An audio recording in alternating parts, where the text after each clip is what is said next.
अहानबदे यamna maruiba pawam amde thamjage MOREHDA security force ka tongan ba mafam kharda khut thoknabda sikhiba KUKI militant nipan sure thajanari mamang se 2023 ki December 19 ki ngarang January ani phawda border town More ki tongan mafam kharda KUKI militant singa state security force ka nongmei kapnaba ki thodok to KUKI militant nipan sure haina thajanari pawchesna thajaba ya mafam dagi phangwa pawgi matung inade January amada MOREHDA KUKI militant singa state security force ta Landaduna nongmei kapsilakpagi thodokta nakal animakta akan bamongda khuthoknaki hairi numit adumakta ta KUKI militant mari siki adu ngarang January ani da MOREHDA gi tongan mafam kharda leiba state security force ki mathakta KUKI militant singna nongmei amadi bomna singba kapsinduna akan bamongda landaraki state security gi maikai dagi sohanduna akan bamongda KUKI militant singi maikai da nongmei kapsinduna takthoknaba hotnaki ngarang gi nongmei kapnaba astasu KUKI militant mari siramgani haina thajanari maduna ngarang phawda punna KUKI militant nipan sikre haibasini thajba ya bampham dagi phangba pawasina makha taribadi KUKI militant singa state security force ani ga marakta khut thoknaba aduda yamjabada KUKI militant kuntra rom asok apan nanghi asok pasing adugi manungda KUKI militant mangadi yam thina sokpadagi Surasanpur tamna puraba matungda ngarang Surasanpur hospital na pusinduna hawjik laying bagi thabuk sapthari haidi ngarang MOREHDA KUKI militant singna nongmei kapnabagi thodok aduda state security gi maikai digi mangjil thana chongthoktuna asoba thodang lokhibe special commando gi SP oina thopuriba TS Krishna Tombi gi garida nongmei maru tram ngarom aduga CDO gi gari amada su nongmei maru tra truk rom pan ki hairi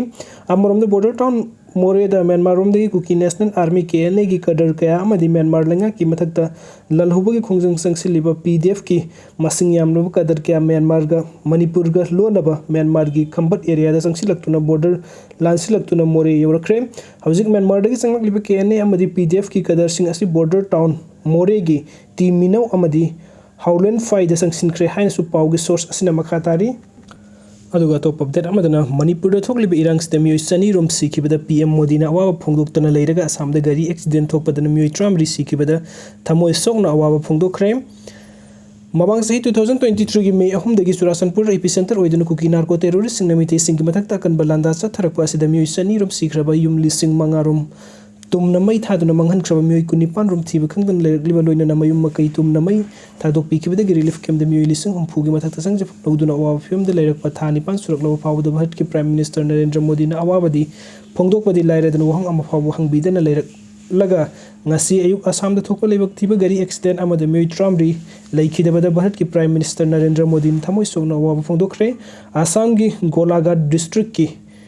Dergaon da ngasi pung manga taba matamda tata trok amaga bus amaga thingjinabagi thodokta angang ama nupi manga yaunu mioi tramri leikidre aduga mioi kungatre na soka pannangduna manak nakpa hospital na pukhatuna leikan nakre leibak thiba accident gi paw asi hek phangbaga bharat ki prime minister Narendra Modi na awaba phongdok pikhibaga loina prime minister national relief fund dagi ex gracia oiduna leikidreba singdu lupa lakh ani ani adu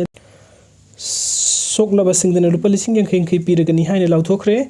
khudong thiba nanglaba passenger pu bus adu punna mioi nipu manga tungduna anauba sahi lakpagi picnic party amagi mioi singni bus aduna Tinusikia Silinga mandir yorokpada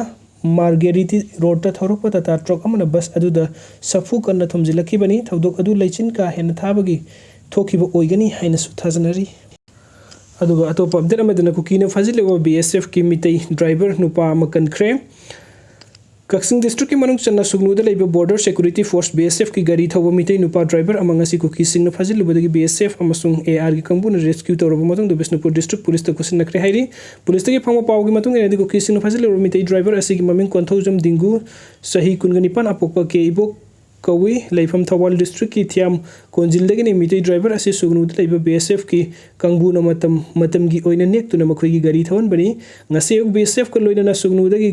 khara sotlaga leiba lalon fai haiba mafam aduda gari adu thawjilubada KUKI singna BSF singa loina na fajin bani maduda sugnuda leiba Assam rifles kangbu amadi BSF ani na driver nupa si rescue tawki masigi matung da tek takai dana Bisnupur district police ta khusin narkibani hai aduga losilakpada atopa pawama thamjage KNF amasung KRA kaithet manmida makoi gi masen yamna kanna nongmei kapnari haiba pawama update phangjeri aduga atopa update amadana mati masa kallubagi KUKI singna village chief ki yum thugai khre haina su pawam phangi video sing bibik tamakta mayam pum nong pu amukka na thakachari ano update ki tamakta mayam pum nong pu amukka na thakachari